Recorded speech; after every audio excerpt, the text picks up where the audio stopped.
Russia nìkan tí wọ́n bá ń to military power lágbàáyé America ní number 1 òun ló lágbára jù díẹ̀ ni wọ́n fi bẹ́tà Russia torí Russia lágídí kún tiwọn America lété Russia lágídí bí bàbá balagbára ò bá dẹ̀ ṣe sùúrù lórí ọ̀rọ̀ alágídí yóò para ẹ̀ bàbá lájagun Niger ẹ má fojú di Niger kéré bí ọmọ kásẹ̀ Nàìjíríà ní Niger jẹ́ tó bá di agbára military ní Áfíríkà tòní country tó lè sọ pé òun lágbára ju Nàìjíríà lọ military wise òun ní Egypt òyìnbó ló fẹ́ sẹ́ẹ̀tì ara wa síra wa àmọ́ tí ń jẹ́ kúkú tẹ́lẹ̀ àwọn náà ní ẹgbẹ́ kúkú dé kò sẹ́ Áfíríkà ò kì í ṣe wẹ̀ Áfíríkà máa ń bára wọn jagun lóòótọ́ kì í ṣe bí kúkú tiwọn yẹn bá Áfíríkà ó bá gbà ní ògbó títí ìlú ni ó sì tán wọ́n sì fún lórúkọ tó bá wù wọ́n Russia tó fẹ́ jẹ́ ní rè yìí òun náà ju Áfíríkà torí pé Áfíríkà jìnnà sí Russia tefetefe kò jẹ́ kó convenient fún wọn bí wọn bá dùn gan wọn padà ta country yẹn gbẹ̀yìn ni torí wọn ṣe máa ta country ta lè yan re nínú gbogbo wọn ta ni ò ta country kan rí ta ni ò kó country kan lẹ́rú rí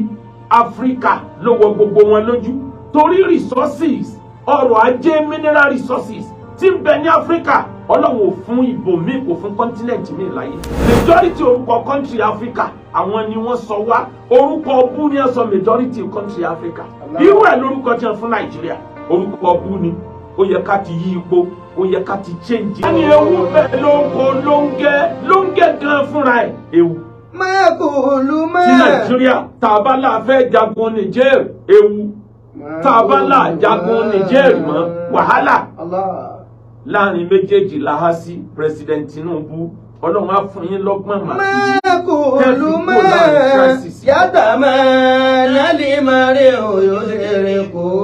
nǹkan tí mo fẹ́ ká mọ̀ òyìnbó wo ló fẹ́ràn black rí ẹ sọrúkọ country náà tó fẹ́ràn black ẹ jẹ́ ká mọ̀ ojú táwa fi ń wo òyìnbó kọ́ lóyìnbó fi ń wo kọ́ni fi ń wo àwọn Áfíríkà ojú black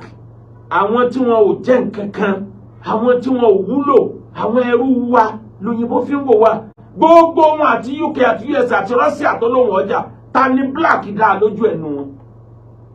tó bá jẹ́ pé black dá lójú wọn ni kí ni wọ́n wá fún scramble and petition of Africa kí ni wọ́n wá fún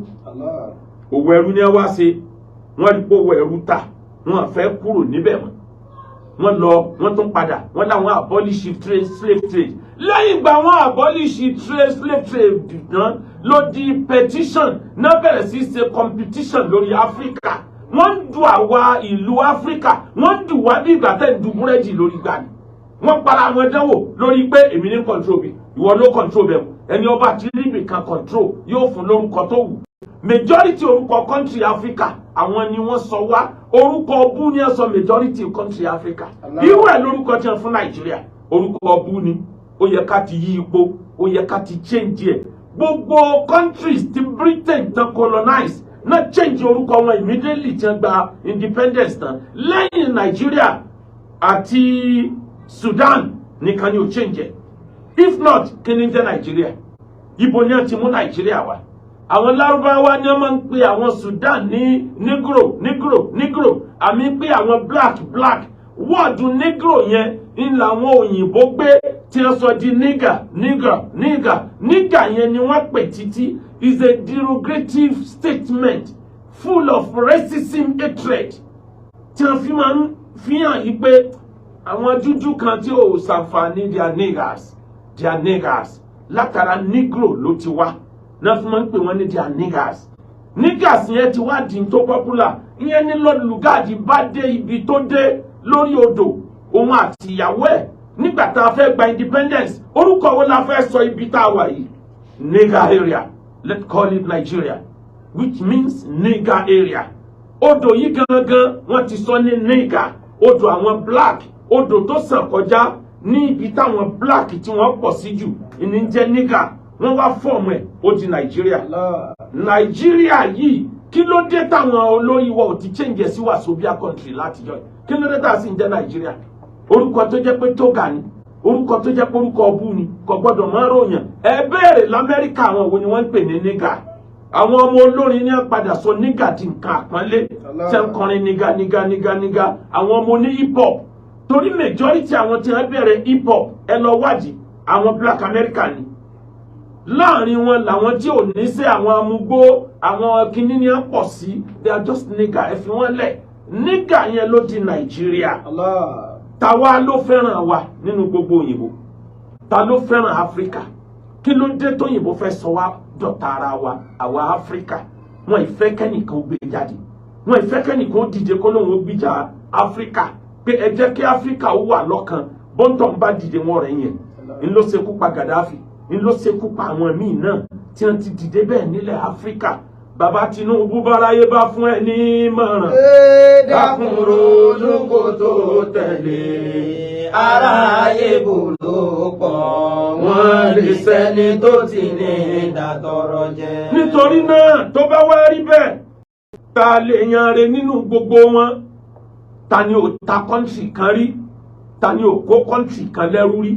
Áfíríkà ló wọ gbogbo wọn lójú torí resources ọrọ̀ ajé mineral resources tí ń bẹ ní Áfíríkà Ọlọ́run ò fún ibòmíì kò fún kọ́ńtínẹ̀ǹtì míì láyé. Áfíríkà ní gbogbo wọn tà tí wọ́n fi ń jẹyàn Áfíríkà ni wọ́n ti ń rówó tí wọ́n fi ń develop country wọn Áfíríkà ni wọ́n ti ń rówó tí wọ́n fi ń develop culture wọn àwọn ni wọ́n gbé culture wọn lé wa lórí tó jẹ́ pé bọ́ọ̀ bá tí ìsòyìnbó ò tí ì lajú ní gbogbo Áfíríkà country kan tó ka èdè rẹ̀ kún jù ò ní Ethiopia gbogbo nǹkan tí wọ́n jẹ́ kó yàtọ̀ tó bá dé Ethiopia aago tiwa aago gbogbo ayé yòókù 12 wà lókè 6 wà nsàlẹ̀ 6 tí wọ́n ló wà lókè 12 wọn ló wà nsàlẹ̀ èdè ìlú wọn ni wọ́n dẹ̀ bẹ́ sọ èdè ìlú wọn jọ wọ́n lójú gan ìyẹn Ethiopia ta lẹni re Russia tó fẹ́ jẹ́ ni re yìí òun náà du Áfíríkà torí pé Áfíríkà jìnnà sí Russia tefetefe kò jẹ́ kó convenient fún wọn bí wọn bá dù gan wọn padà ta country yẹn gbẹ̀yìn ni tó ní wọn ṣe máa ta country Russia ló ta Alaska fún America ní 1867 ni wọ́n ta Alaska fún wọn ní $8.2 million ni wọ́n ta Alaska fún wọn ìgbà tó di 1959 ni wọ́n change orúkọ Alaska ni wọ́n sọ di 49th state of America the 49th state of USA wọ́n ta fún wọn ni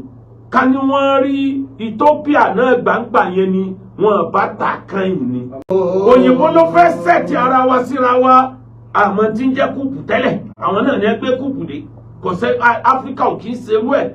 Áfíríkà máa ń bára wọn jagun lóòótọ́ kì í ṣe bí kúùpù tiwọn yẹn bá Áfíríkà ó bá gbà ní ògbódìdí ìlú ni ó sì tán wọ́n sì fún lórúkọ tó bá wù wọ́n ẹ wá wò bá a bá wá láà jagun yìí kí ni géènì tó wà ńbẹ̀ kí ni aburú tó wà ńbẹ̀ géènì wà aburú wà èwo ló yẹ ká fọ́lò àkọ́kọ́ tó dáyàn lójú dópin bàbá jagun Niger ẹ má fojú di Niger kéré bí ọmọ kásẹ̀ Nàìjíríà ní Niger jẹ́ tó bá di agbára military ní Áfíríkà tòní country tó lè sọ pé òun lágbára ju Nàìjíríà lọ military wise òun ní Egypt Nàìjíríà strong gan Nàìjíríà ò kì í ṣe kékeré tó bá dọ̀rọ̀ ká jagun àwa tá a jọ ń bẹ́ ń lù là ń fojú kékeré wo ọmọ ogun Nàìjíríà they are very strong everywhere in the world wọ́n respect ọmọ ogun Nàìjíríà ló lọ jagun ECOWAS kì í ṣe gbogbo West African country Nàìjíríà ló lọ ECOMOG tí wọ́n fi ṣẹ́gun tí wọ́n restore peace sí Liberia àtàwọn country mi Nàìjíríà ni ta ló ń fojú di sójà Nàìjíríà ilẹ̀ Nàìjíríà ò kéré nílẹ̀ ayé Nàìjíríà ò kéré nínú ayé àmọ́ o àwọn tí wọ́n ti tò lẹ́yìn Niger àwọn ni káwò kinní kan àwọn country bíi 4 wọ́n ti di kúùpù kọjá l'Áfíríkà nígbà tí bàbá Tinubu ò tí ì débẹ̀ àwọn tí ń bẹ́ẹ̀ ògbógun dìde lọ bá wọn ṣebí Chad ṣe tiẹ̀ Burkina Faso ṣe tiẹ̀ Mali ṣe tiẹ̀ wọ́n gbógun lọ bá wọn gbogbo àwọn country yìí làwọn ológun wọn sì bẹ́ẹ̀ o àwọn nẹ́sì sọ̀rọ̀ àǹtí Nàìjíríà bó ni mo ṣe ní fọwọ́sowọ́pọ̀ pẹ̀lú Niger tó kéré tọmọ bí ọmọ náà gún bàbá kó gbogbo country yìí pọ̀ wọ́n ti tó 50% agbára military Nigeria wọ́n tó Nigeria strong àwọn military wa kudos to you ìṣẹ̀lẹ̀ ń ṣe ẹ lè láwọn bad eggs tán ṣe tó wù wọ́n but military Nigeria ò kéré nínú ayé àmọ́ bó ṣe wá rí yẹn Russia nìkan tí wọ́n bá ń to military power lágbàáyé Amẹ́ríkà ní number 1 òun ló lágbára jù díẹ̀ ni wọ́n fi bẹ́tà Russia torí Russia lágídí kún tiwọn Amẹ́ríkà lété Russia lágídí bí bàbá balágbára ò bá dẹ̀ ṣe sùúrù lórí ọ̀rọ̀ alágídí yóò para ẹ̀ Russia lété Russia lágídí Amẹ́ríkà lété òun ni number 2 ní gbogbo àgbáyé China ní number 3 the only Africa tó wà ní àwọn alágbára ayé when it comes to military power òun ni Egypt òun ni number 12 nínú ranking àwọn sójà tí wọ́n strong jù lágbàáyé number 12 ní ló wà tí Russia nìkan tó bá mí lábẹ́ Niger tí ò tí bẹ̀rẹ̀ ìjà tí kàn mí lásán tí ń kùn fìtínà dé àwọn ìdí mẹ́jọ tàbí ìdí mẹ́sàn ni ó fi yẹ ká jà